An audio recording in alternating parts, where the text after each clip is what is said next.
লাশ পড়েছে, আজ একটি তো কাল দুটি, কোনোটি 2 ভাগ, আবার কোনোটি 3 বা 4 ভাগ করা। রেল লাইনের ওপর পড়ে থাকা এসব লাশের অপমৃত্যু মামলা হচ্ছে, তদন্তের সেখানেই শেষ।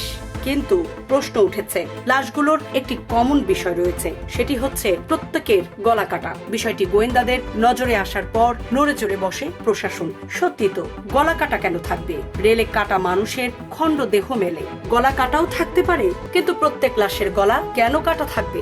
গোয়েন্দারা মাঠে নামে, শুরু হয় তদন্ত। 2011 সালে পুলিশ প্রশাসনের পিলে কেঁপে ওঠে এমন অসংখ্য গলা কাটা লাশ উদ্ধারের পর। যাত্রীবাহী ট্রেনে ভয়ঙ্কর আতঙ্ক ছিল আম্মাজান। এটি একটি ছোড়ার নাম, অত্যন্ত ধারালো ছোড়া।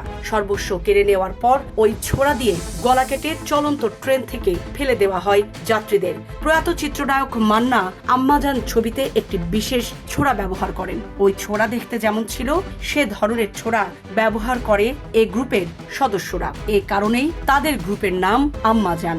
ছোড়ার নাম অনুসারে এ দুর্বৃত্ত চক্রের নাম হয়েছে আম্মাজান গ্রুপ। এ গ্রুপের প্রধান জীবন ওরফে অসহায় জীবন গ্রেফতার হওয়ার পর বেরিয়ে এসে তাদের নৃশংসতার নানা তথ্য দেয়। তবে গলা কাটার সেই তৎপরতাও কমে।